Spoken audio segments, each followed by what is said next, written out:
I'm not here to diss people using it how they want to use it, by all means. But I'm going to say, I've seen some people using it on the internet and get a little frustrated with it because I think they're using it wrong.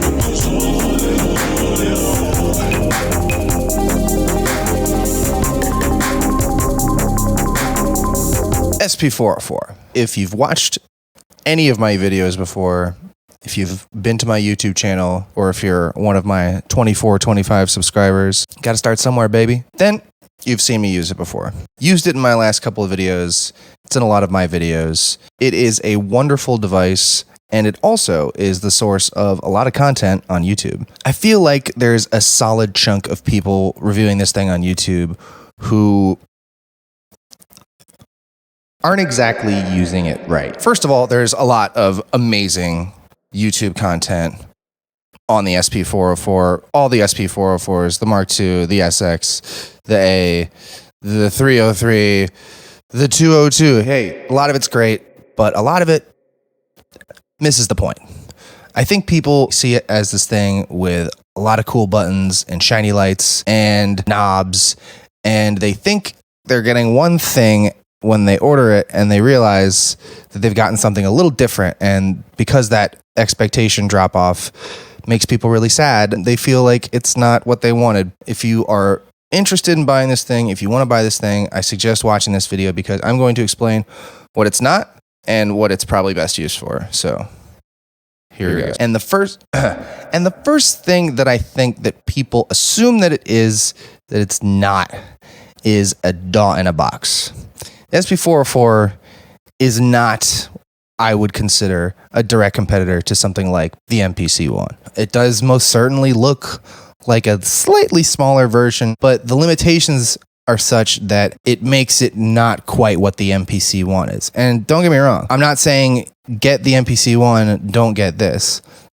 Get whatever you want that suits your needs, depending on what kind of music you want to make. But if you want an all-in-one box that does everything you could possibly want, dawless beat making 100%, this is probably not the thing that's going to make you the happiest. The SP-404 is its own thing. If you want to specifically edit MIDI notes in your sequence after you've made it, it's not the most fun thing to do on the SP-404. It's not the greatest sequencer ever made. Sequencing is not what it does best at all.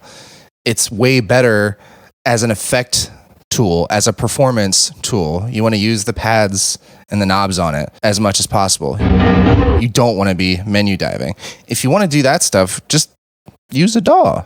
Notes, sequences. A DAW is going to give you the most control, flexibility over any of those parameters. It's just easier in a DAW. All right, the second thing that the 404 is not is a groovebox. I've heard it described as a groovebox by a few people, and that's probably a really bad description for it because a groovebox, I assume, has sounds built in.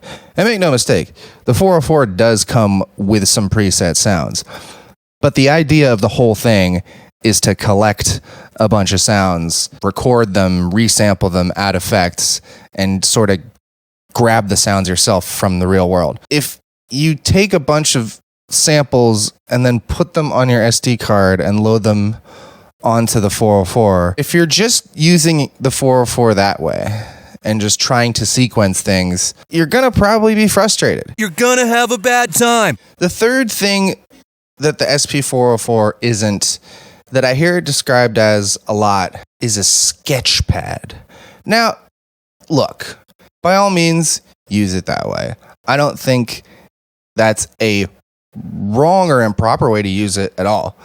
But for the average consumer who's shelling out $500, which is a lot of money, on a piece of equipment that they hope will serve most of their creative music production needs, or a lot of them, that person will not want to use it as a sketch pad to make the most out of that $500 investment. I don't think the Roland engineers put it together thinking, people are really going to sketch out nice ideas on the 404. I think it serves a much different purpose, which I'm going to explain in my next section. What is the 404 then, or the SP, or any of these things.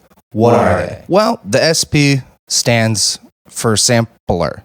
Spler. All right, let's get into the history.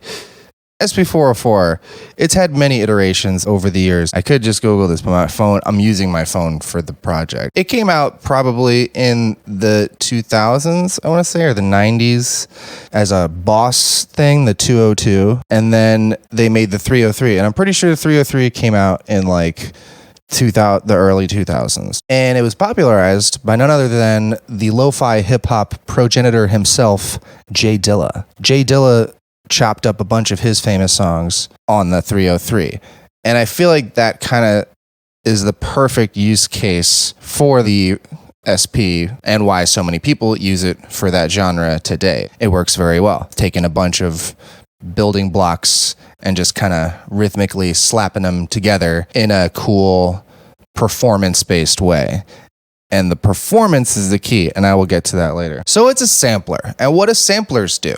Well, they take pieces of audio and give you the ability to chop it up, map it to either keys or pads, and play them, and then tune them, and then affect them. So if you think of it first and foremost as a sampler, then the 404 makes a lot more sense. I mean, again, there's nothing, I'm not here to diss people using it how they want to use it, by all means. But I'm going to say, I've seen some people using it on the internet and get a little frustrated with it because I think they're using it wrong. I think they're using it the wrong way. The second thing that I think the SP-404 is, I'm pretty sure how they intended for it to be used, is as a performance tool. Look at that thing over there. It's got big buttons, these 6 effect buttons, and the effect buttons are really big and they want you to hit them on beat and turn the effect on and off. I feel like some of the best uses I've seen on YouTube are people performing with the drum pads, using the effects, and turning them on and off on beat with those big buttons. It's got like kind of small pads, but pads, drum pads, no less. And they're very nice and they feel good and they're great to play. And if you have small hands like me, they're good. They work fine. It also has some big knobs that they really want you to turn, like the volume knob and those other 3 knobs that you can just like affect your sound with really well. It's a performance tool, no doubt. The SP-404 is not a DAW in a box. It is what I would call a lo-fi beat machine. If you want to make a beat self-contained in the SP, it's going to be like an SP beat or like a lo-fi beat because of the limitations. No, you can't mix the way you can mix using a DAW. So it's going to limit you in those ways that will sort of contribute to a lo-fi sound. Also, if you're like me and you make songs out of sampling records, that noise from the record adds just that lo-fi warmth and sound to it. I think if you're making a beat with the SP, the best way to get the most out of it is to use it like a lo-fi beat machine, to sort of lean into the limitations and use the performance-based quantization, percentage that you can do to dial in a sort of human-sounding beat that doesn't sound really quantized like a drum machine does. Because the drum machine is super rigid and will not give you anything that's offbeat. Use the SP for that slight off rhythm, which just works really well for lo-fi beats, which is a great segue into the next thing that I think it is, which is like a Swiss Army knife. It's like a thing you can use in a lot of different settings, and that's kind of what's awesome about it too. I'm using it like a mixer for this video. You can use it as like an audio interface for your computer. You can use it as an effector on its own. You can use it to accompany a drum machine like I do in some of my other videos. A lot of other YouTubers combine it very effectively with other instruments, and that's really where it shines too, as a sort of tool alongside other cool instruments and tools to work in unison with them to create something really unique. If you're using it by itself completely and not with other things, I don't think you're getting the most out of it. And the final thing that the SP most definitely is an instrument. And that's kind of obvious, but allow me to elaborate. You don't expect a saxophone or a violin to do everything for you. You expect it to do what those instruments do. And I think if you look at the 404, 303, any of them as instruments that play along with other things that have their own sound and character to them, then you understand the SP a little bit better. What it does is unique and it has its own sound. And if you make something with the SP, it's going to have its own flavor to it that you either like or don't, that you either need with your sound or don't need with your sound, or you like what it does to your creative process, or you feel like it hinders it. But the way to use it to amplify and aid your creative process and not let it hinder your creative process is to lean into it and use it the way that it wants to be used. If you learn it, which takes time, then you'll be really happy. But maybe stick with a DAW if you want to make full-on beats. If you want a full dawless experience, do some shopping, see what you want to do.